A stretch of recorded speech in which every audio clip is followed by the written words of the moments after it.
பிரித்தானியாவில் உள்ள முன்னணி வங்கி வாடிக்கையாளர்களை இலக்கு வைத்து பாரிய நிதி மோசடி ஒன்று இடம்பெற்று வருவதாகவும் இதனால் சுமார் 5 மில்லியன் பேர் பாதிக்கப்படும் அபாயம் உள்ளதாகவும் போலீசார் அவசர எச்சரிக்கை விடுத்துள்ளனர். தொழில்நுட்பத்தை பயன்படுத்தி மக்களின் வங்கி விவரங்களை திருடும் புதிய வகை மோசடி குறித்து இந்த எச்சரிக்கை விடுக்கப்பட்டுள்ளது.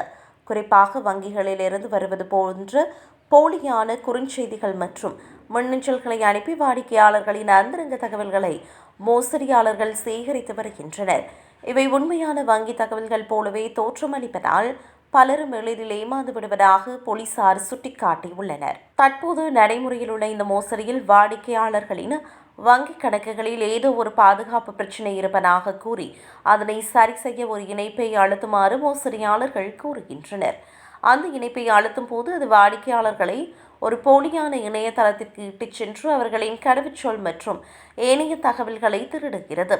இந்த மோசடியின் மூலம் மில்லியன் கணக்கான பவுண்டுகள் கொள்ளையடிக்கப்படலாம் என அஞ்சப்படுகிறது. இதுவரை சுமார் 5 மில்லியன் பேர் வரை இவ்வாறான அச்சுறுத்தலுக்கு உள்ளாகி இருப்பதாக தரவுகள் தெரிவிக்கின்றன. இது தொடர்பில் பொதுமக்களுக்கு விழிப்புணர்வு வழங்க போலீசாரும் சைபர் பாதுகாப்பு பிரிவினரும் தீவிரமாக செயற்பட்டு வருகின்றனர். பொதுமக்கள் தங்களது வங்கி விவரங்கள், கடவுச்சொற்கள் அல்லது OTP எண்களை எக்காரணம் கொண்டும் தொலைபேசி அழைப்புகள் அல்லது குறுஞ்செய்திகள் வழியாக பகிர வேண்டாம் என்று கேட்டுக் கொள்ளப்பட்டுள்ளனர்.